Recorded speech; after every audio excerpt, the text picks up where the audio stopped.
നിലമ്പൂർ ഉപതെരഞ്ഞെടുപ്പിൽ മത്സരിക്കുന്ന LDF സ്ഥാനാർത്ഥി M സ്വരാജിന്റെ റോഡ് ഷോ അല്പസമയത്തിനകം സ്ഥാനാർത്ഥിയായി പ്രഖ്യാപിച്ചതിനു ശേഷം മണ്ഡലത്തിലെത്തിയ സ്വരാജിനെ ജനങ്ങളും പാർട്ടി പ്രവർത്തകരും ചേർന്ന് സ്വീകരിച്ചിരുന്നു. നിലമ്പൂർ റെയിൽവേ സ്റ്റേഷനിൽ ആവേശോജ്വല സ്വീകരണമാണ് നൽകിയത്. CPM പോളിറ്റ് ബ്യൂറോ അംഗം A വിജയരാഘവന്റെ നേതൃത്വത്തിലായിരുന്നു സ്വീകരണം. വിവരങ്ങളുമായി അമൽനാഥ് പാടിച്ചാലുണ്ട്.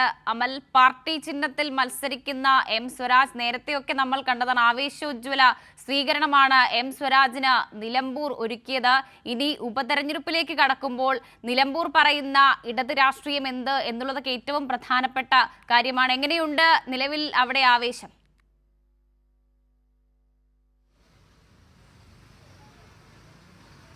വർഷ, ഇന്ന് രാവിലെ 10:30 LDFിൻ്റെ സ്ഥാനാർത്ഥി M സ്വരാജ് നിലമ്പൂരിലേക്ക് എത്തിയിട്ടുണ്ടായിരുന്നു. നിലമ്പൂർ റെയിൽവേ സ്റ്റേഷനിൽ അദ്ദേഹം വന്നിറങ്ങുന്നു. വലിയ രീതിയിലുള്ള ഒരു സ്വീകരണം തന്നെയായിരുന്നു അദ്ദേഹത്തിന് ലഭിച്ചത് എന്ന് പറയേണ്ടിയിരിക്കുന്നു. പ്ലാറ്റ്ഫോമിൻ്റെ ഇരുവശങ്ങളിലും വലിയ ആൾക്കൂട്ടം തന്നെയായിരുന്നു ഉണ്ടായിരുന്നത്. ഈ നിലമ്പൂർ റെയിൽവേ സ്റ്റേഷനിലേക്ക് എത്തിയ M സ്വരാജിനെ പൂമാലയിട്ടായിരുന്നു പ്രവർത്തകർ സ്വീകരിച്ചിട്ടുണ്ടായിരുന്നത്. പിന്നീട് മുദ്രാവാക്യം വിളികളോടുകൂടി അദ്ദേഹത്തെ റെയിൽവേ സ്റ്റേഷന് പുറത്തേക്ക് കൊണ്ടുവരുന്നു. പിന്നീട് ഒരു റോഡ് ഷോയ്ക്ക് സമാനമായ രീതിയിലുള്ള ഒരു അന്തരീക്ഷം എന്ന് തന്നെ പറയേണ്ടിയിരിക്കുന്നു. യഥാർത്ഥത്തിൽ ഇന്ന് ഉച്ചയ്ക്ക് ശേഷം ഏകദേശം ഒരു 3 മണിയോടുകൂടിയൊക്കെ ആയിരുന്നു റോഡ് ഷോ പ്ലാൻ ചെയ്തിരുന്നതെങ്കിൽ രാവിലെ ഇത്തരത്തിൽ ഈ M സ്വരാജിനെയുമായി ഈ നഗരത്തിലൂടെ ജനങ്ങൾ വരുമ്പോൾ അത് റോഡ് ഷോയ്ക്ക് സമാനമായ ഒരു സാഹചര്യം, കാരണം അത്രയ്ക്ക് വലിയ ഒരു ആൾക്കൂട്ടം, ഒരു ജനാവലി തന്നെയാണ് കാണുവാൻ വേണ്ടി സാധിച്ചിട്ടുണ്ടായിരുന്നത്. ഇത്തരത്തിൽ പാർട്ടി ഓഫീസിലേക്കായിരുന്നു ഈ സ്വരാജും സംഘവും പോയിട്ടുണ്ടായിരുന്നത്. ഓരോ ജംഗ്ഷനിൽ വെച്ചും വലിയ രീതിയിലുള്ള സ്വീകരണം. ഇപ്പോൾ സൂചിപ്പിച്ചതുപോലെ തന്നെ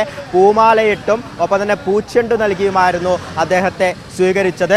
അതോടൊപ്പം തന്നെ ആദ്യഘട്ടത്തിൽ ഇത്തരത്തിൽ റെയിൽവേ സ്റ്റേഷനിലേക്ക് എത്തിയ സ്വരാജ് പറഞ്ഞ ചില വാക്കുകളുണ്ട്. അതായത് തന്നെ സ്വീകരിക്കുവാൻ വേണ്ടി പാർട്ടി പ്രവർത്തകരും ഒപ്പം തന്നെ തന്നെ വ്യക്തിപരമായി അറിയാവുന്ന നിരവധി പേർ, അവർ പാർട്ടി പ്രവർത്തകരല്ല, അതിനപ്പുറം തന്നെ വ്യക്തിപരമായി അറിയാവുന്ന നിരവധി പേരുണ്ടായിരുന്നു എന്നത് അദ്ദേഹം സൂചിപ്പിച്ചിരുന്നു. അത് തന്നെയാണ് ഈ M സ്വരാജിൻ്റെ ഒരു ക്വാളിറ്റി എന്ന് പറയുന്നത്. പാർട്ടി പ്രവർത്തകരും അതിനപ്പുറം അദ്ദേഹത്തിന് വലിയ ഒരു ബന്ധം തന്നെയുണ്ട്. അദ്ദേഹത്തിൻ്റെ നാടാണ്, അദ്ദേഹത്തിൻ്റെ നാട്ടിലാണ് അദ്ദേഹം മത്സരിക്കുവാൻ വേണ്ടി ഒരുങ്ങുന്നത്.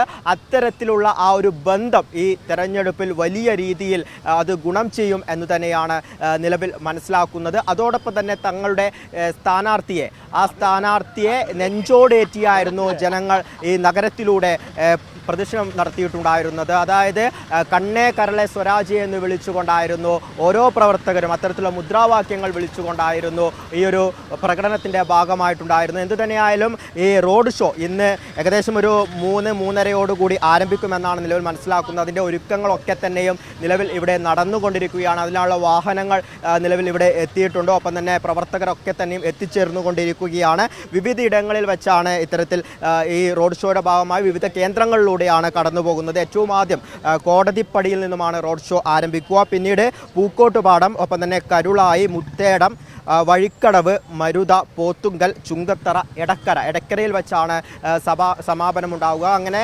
വിവിധ ഇടങ്ങളിലൂടെ ഈ റോഡ് ഷോ കടന്നു പോകും. അതും വലിയ രീതിയിൽ, അതായത് ഒരുപക്ഷെ 10,000 പങ്കെടുക്കുന്ന ഒരു റോഡ് ഷോ ആയിരിക്കുമെന്നാണ് നിലവിൽ മനസ്സിലാക്കുന്നത്. അത്തരത്തിൽ വലിയ ഒരുക്കങ്ങൾ തന്നെയാണ് നിലവിൽ നടന്നിട്ടുള്ളത്. ഇപ്പോൾ നമ്മൾ നേരത്തെ ദൃശ്യങ്ങളൊക്കെ കണ്ടതിന് സമാനമായ രീതിയിൽ വലിയൊരു ആഘോഷമാക്കി മാറ്റുന്നു എന്നുള്ളത് തന്നെയാണ്. LDFിൻ്റെ ആ സ്ഥാനാർത്ഥി പ്രഖ്യാപനം നടന്നതോടുകൂടി ഇവിടെ തിരഞ്ഞെടുപ്പിന് ചൂടുപിടിക്കുന്നതാണ് കാണുവാൻ വേണ്ടി സാധിച്ചിട്ടുണ്ടായിരുന്നത്. കഴിഞ്ഞ കുറച്ച് ദിവസങ്ങളായി UDFിൻ്റെ സ്ഥാനാർത്ഥി പ്രഖ്യാപനം മുന്നേ തന്നെ ഉണ്ടായിരുന്നു. അവർ പ്രധാനമായും ചോദിച്ചിട്ടുണ്ടായിരുന്നു എവിടെയാണ് LDFിൻ്റെ സ്ഥാനാർത്ഥി എന്നൊക്കെ ചോദിച്ചിട്ടുണ്ടായിരുന്നു. ഒപ്പം തന്നെ എന്തുകൊണ്ട് സ്വരാജിനെ മത്സരിപ്പിക്കുന്നില്ല എന്ന രീതിയിലുള്ള ചോദ്യങ്ങളടക്കമായിരുന്നു UDFിൻ്റെയും ഒപ്പം തന്നെ യൂത്ത് കോൺഗ്രസ് ഒക്കെ തന്നെ ചോദിച്ചിട്ടുണ്ടായിരുന്നത്. ആ ഒരു ചോദ്യത്തിനുള്ള കൃത്യമായ മറുപടി എന്ന് തന്നെ പറയണം, ഒപ്പം തന്നെ വ്യക്തമായ മറുപടി എന്ന് തന്നെ പറയേണ്ടിയിരിക്കുന്നു. സ്വരാജിനെ സ്ഥാനാർത്ഥിയാക്കിയതോടുകൂടി ഇവിടെ UDF അപ്രസക്തമായി പോകുന്ന ഒരു കാഴ്ച തന്നെയാണ് കാണാൻ വേണ്ടി സാധിച്ചത്. ആദ്യ മണിക്കൂറുകളിൽ തന്നെ സ്വരാജ് കളം പിടിക്കുന്ന ഒരു കാഴ്ച നമുക്ക് കാണുവാൻ വേണ്ടി സാധിക്കുന്നു. ഇവിടെ കളം നിറഞ്ഞ് സ്വരാജ് ഇത്തരത്തിൽ ആ തെരഞ്ഞെടുപ്പ് പ്രചരണത്തിന് തുടക്കം കുറിച്ച കാഴ്ചകൾ കാണുവാൻ വേണ്ടി സാധിക്കുന്നു. എന്ത് തന്നെയായാലും റോഡ് ഷോയ്ക്ക് വലിയ ഒരു ജനക്കൂട്ടം 10,000 എന്ന രീതിയിൽ തന്നെയാണ് നമുക്ക് മനസ്സിലാക്കുന്നത്. അത്തരത്തിലുള്ള ഒരുക്കങ്ങളൊക്കെ തന്നെയും നിലവിൽ നടന്നുകൊണ്ടിരിക്കുന്നു. വൈകുന്നേരം ഏകദേശം ഒരു രാത്രിയോടുകൂടി എടക്കരയിലാണ് ഈ റോഡ് ഷോ സമാപിക്കുക. നിലവിൽ അതിൻ്റെ ഇത്തരത്തിൽ ഒരുക്കങ്ങളൊക്കെ പൂർത്തിയാകുന്നു. അല്പസമയത്തിനകം ഇത്തരത്തിൽ റോഡ് ഷോയിൽ പങ്കെടുക്കുവാനുള്ള പ്രവർത്തകരൊക്കെ തന്നെയും ഇവിടെ എത്തിച്ചേരും. അവർ എത്തിച്ചേർന്നുകൊണ്ടിരിക്കുന്നു. അതിൻ്റെ ഒരുക്കങ്ങളൊക്കെ തന്നെ നിലവിൽ നടന്നുകൊണ്ടിരിക്കുന്നു. വാഹനങ്ങൾ അടക്കം ഇവിടെ കൊടിതോരണങ്ങൾ കെട്ടി അലങ്കരിക്കുന്നു. ഒപ്പം തന്നെ ഡി ജെ സെറ്റപ്പുകളൊക്കെ തന്നെ ഒരുക്കുന്നു. അത്തരം കാര്യങ്ങളൊക്കെ തന്നെയാണ് നിലവിൽ ഈ കോടതിപ്പടിയിൽ നടന്നുകൊണ്ടിരിക്കുന്നു. കോടതിപ്പടിയിൽ നിന്നുമാണ് ഈ റോഡ് ഷോ ആരംഭിക്കുന്നത്. പിന്നീട് പൂക്കോട്ടുംപാടം വഴി കരുളായി, മുത്തേടം, വഴിക്കടവ്, മരുത എന്നിങ്ങനെ വിവിധ കേന്ദ്രങ്ങളിലൂടെ ഈ റോഡ് ഷോ കടന്നു പോകും. പിന്നീട് എടക്കരയിലാണ് ഇതിൻ്റെ സമാപനമുണ്ടാവുക. അത്തരത്തിൽ റോഡ് ഷോയുടെ ഒരുക്കങ്ങളൊക്കെ തന്നെ പൂർത്തിയായി വരികയാണ്. വർഷം അങ്ങനെ ആവേശക്കടലാവാൻ ഒരുങ്ങുകയാണ് നിലമ്പൂർ മണ്ഡലം എന്നതുകൂടിയുണ്ട്. ചില മാധ്യമ പ്രചാരണങ്ങളെ എല്ലാം പൊളിച്ചടുക്കി CPM ഏറ്റവും ഒടുവിലായി ആരാണ് സ്ഥാനാർത്ഥി എന്ന് പറയുമ്പോൾ പോലും ഒളിപ്പിച്ചു വെച്ചൊരു ട്വിസ്റ്റാണ് M സ്വരാജ് എന്നതുകൂടി തന്നെ പറയേണ്ടിയിരിക്കുന്നു.